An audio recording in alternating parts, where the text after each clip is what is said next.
Hi అండి. అందరికీ నమస్కారం.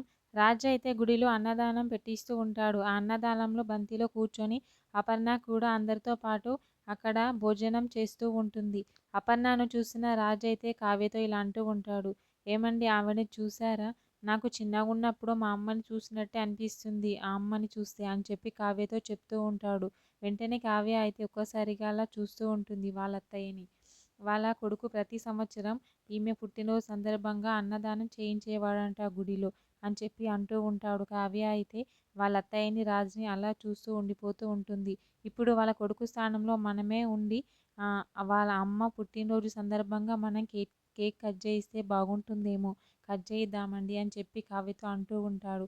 సరే అని చెప్పి కావ్య అయితే చాలా సంతోషపడుతూ ఉంటుంది. రాజుని అయితే వెతుక్కుంటూ వస్తుంది యామిని. గుడిలోకి వచ్చి అక్కడ ఇక్కడ చూస్తూ ఉంటుంది. ఒక ప్లేస్లో అయితే కేక్ తీసుకొచ్చి అపర్ణ మరియు కావ్య రాజ్ అయితే కేక్ కట్ చేయిస్తూ ఉంటారు. అది చూసిన యామిని అయితే చాలా షాక్ అవుతూ ఉంటుంది. ఏంటి బావ ఇలా చేస్తున్నాడు అని చెప్పి షాక్ అవుతూ ఉంటుంది. అపర్ణ అయితే కేక్ కట్ చేసి రాజ్కి తినిపిస్తూ ఉంటుంది. అది చూసిన యామిని అయితే ఒక్కసారిగా చాలా షాక్ అవుతూ ఉంటుంది. పక్కకి ఉన్న కావ్య అయితే చాలా సంతోషపడుతూ ఉంటుంది. మరి ఏం జరుగుతుంది ఏంటి అనేది నెక్స్ట్ ఎపిసోడ్లో చూద్దాం. ఓకే, థ్యాంక్ యూ అండి. నా ఛానల్ని సబ్స్క్రైబ్ అండ్ లైక్ చేయండి.